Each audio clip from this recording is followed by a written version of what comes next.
जब त्रिभुज की भुजा को हम आगे बढ़ाते हैं, बाहर जो कोण बनता है बहिष्कोण पाते हैं।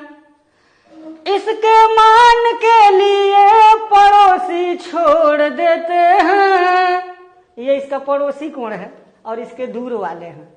इसके मान के लिए पड़ोसी छोड़ देते हैं। जो कोण दूर होते हैं उन्हें हम जोड़ देते हैं। जो कोण दूर होते हैं उन्हें हम जोड़ देते हैं। कोई बात अगर कहा जाए, सीधे अगर कह दिया जाए तो उतना प्रभावी नहीं होता जी, लेकिन उसको अगर कविता के माध्यम से या संगीत के माध्यम से बता दिया जाता है, उसका ध्यानाकर्षण हो जाता है जी। और जिस मुद्दे पर, जिस टॉपिक पर ध्यानाकर्षित हो जाते हैं वो उनको समझ में आ जाता है। तो यहाँ एक त्रिभुज का बहिष्कोण है, ज्योमेट्री का एक टॉपिक है। ये त्रिभुज ABC है और इसकी भुजा को अगर हम आगे बढ़ा देते हैं, कोई भी भुजा, तो यहाँ बाहर जो कोण बनता है इसी को बहिष्कोण कहा जाता है, exterior angle of A triangle. इसके पास में जो कोण बनता है इसको छोड़ करके यह कोण और ये कोण, इन दोनों कोणों को जोड़ देते हैं तो बहिष्कोण आ जाता है। अगर सिद्ध करना चाहें तो मैं सिद्ध, अगर मान लीजिए यहाँ पर मैं नाम रख दूं angle 1, angle 2, angle 3 and angle 4, तो कोण 1 धन कोण 2 बराबर हो जाएगा 180 अंश, समीकरण नंबर 1। और ये भी हम जानते हैं कि किसी त्रिभुज के तीनों अंतः कोणों का योगफल 180 अंश होता है। तो यहाँ यानी कि कोण 2 धन कोण 3 धन कोण 4, ये भी 180 अंश के बराबर हो जाएगा। इन दोनों समीकरणों का राइट हैंड साइड अगर बराबर है तो इसका लेफ्ट हैंड साइड भी बराबर ही हो जाएगा। अर्थात कोण 1 धन कोण 2 बराबर कोण 2 धन कोण 3 धन कोण 4, और कोण 2 से कोण 2 कैंसिल होगा तो कोण 1 बराबर कोण 3 धन कोण 4 हो जाएगा। ये जो बहिष्कोण आया है उसकी जो वैल्यू होगी वो त्रिभुज के इस कोण को छोड़ करके ये जो दूर वाले जो कोण हैं उन्हीं को हम जोड़ देंगे तो मान निकल जाएगा। थोड़ा सा इसमें गुनगुनाऊंगा। जब त्रिभुज की भुजा को हम आगे बढ़ाते हैं, बाहर जो कोण बनता है बहिष्कोण कहते हैं। इसके मान के लिए पड़ोसी छोड़ देते हैं। जो कोण दूर होते हैं उन्हें हम जोड़ देते हैं।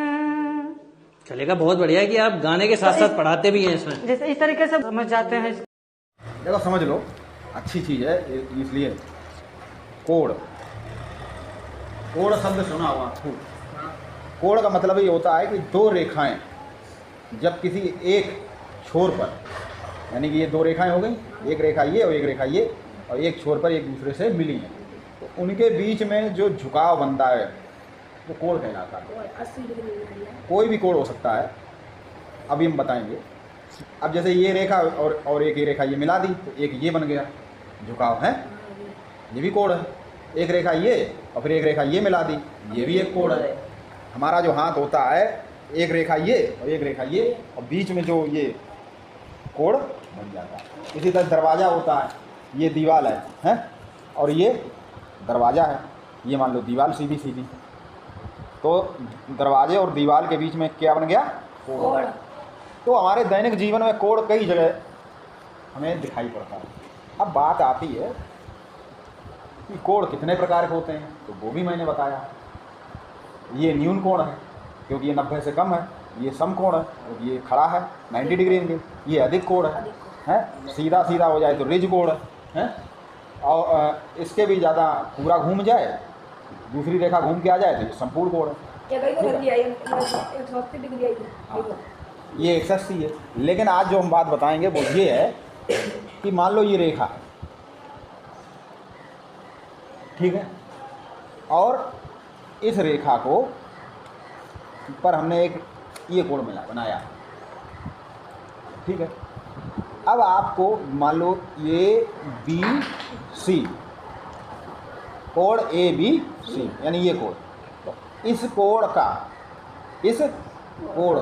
बहिष्कोण, बहिष्कोण का मतलब होता है बाहर का कोण। तो इसका बाहर कौन हो गया, ये, और इसका बाहर कौन हो गया, ये। इसका बहिष्कोण ये, मान लीजिए जैसे ये कोण है, और अगर ये रेखा बढ़ा दी जाए तो ये कोण जो होगा वो इसका क्या होगा, बहिष्कोण। और इसका बहिष्कोण कौन सा, ये। ठीक है, इसे पूरक कोण भी कहते हैं। ठीक है, लेकिन अब बात ये है कि अगर आपको मान लीजिए ये रेखा मिला दो, आपको ये कोण दिया जाए 90 अंश, मान लो 90 नहीं, ज़्यादा 110 का, ये कोण है 110 का। ठीक है, तो ये कोण कितने का बचेगा, हाँ बता सकते हो? ये 110 का, ये नहीं, ये 110 का है, तो पूरी रेखा पर बना कोण, सीधी रेखा पर बना कोण 180 का होता है। तो ये 110 का, तो ये बचेगा 70 का। लेकिन ध्यान रखिए, ये जो कोण 70 का होता है, ये हमेशा इस कोण, दोनों कोणों के योग के बराबर होता है। इसके और इसके योग के बराबर। क्यों? क्योंकि एक त्रिभुज के तीनों कोणों का योग कितना होता है, 180। और एक रेखा पर बना कोण भी होता है 180। तो जब ये 110 है, तो ये बचे हुए दोनों कितने बचे, 70 दोनों। अब हमें ये नहीं मालूम ये कितना ये कितना, लेकिन ये दोनों मिला के होगा 70। तो हमेशा ध्यान रखिए कि जो बहिष्कोण होता है वो उसके सामने वाले दोनों कोणों का योग के बराबर होता है। ठीक है, समझ गए? अब एक सवाल आपको दे रहे हैं घर के लिए।